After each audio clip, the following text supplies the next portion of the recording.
তুমি জানতে না বুঝি আসলে স্নিগ্ধতা হলো একটি বর্ষাকাল? কেউ বলেনি তোমাকে? সে এমন এক বর্ষাকাল যে সারা বছর ভেসে বেড়াতে পারে, ভেসে বেড়ায় আকাশে। আজ এখানে বৃষ্টি হলো খানিক, তো কাল ওখানে বাদলা। সেই সঙ্গে থেকে থেকে ঝোড়ো হাওয়া আর ঘূর্ণি বাতাস তো আছেই।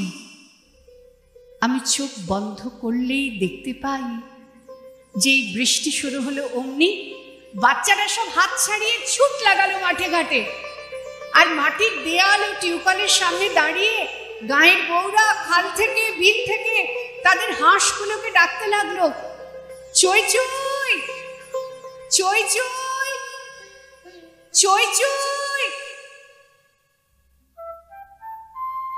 আজ থেকে প্রায় 1 শতাব্দী আগের বাংলায় তোমার এক বাল্য সখী তোমাকে চই চই বলে ডাকতো আর খ্যাপাতো।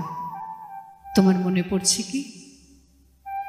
আজ এই জন্মে তুমি শীতের দেশের হাঁস, কোন সরোবর থেকে কোথায় কোন সরোবরে সাঁতার কাটতে যাও, সমুদ্রের পর সমুদ্র পেরিয়ে উড়ে চলো কত দূর দূর সব দেশে।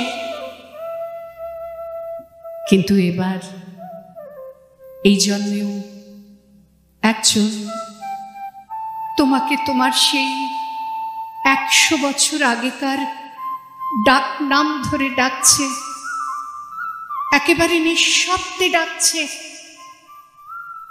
চই চই চই চই চই চই। আর তুমি বোধহয় কিচ্ছুই শুনতে পাচ্ছ না, তাই না?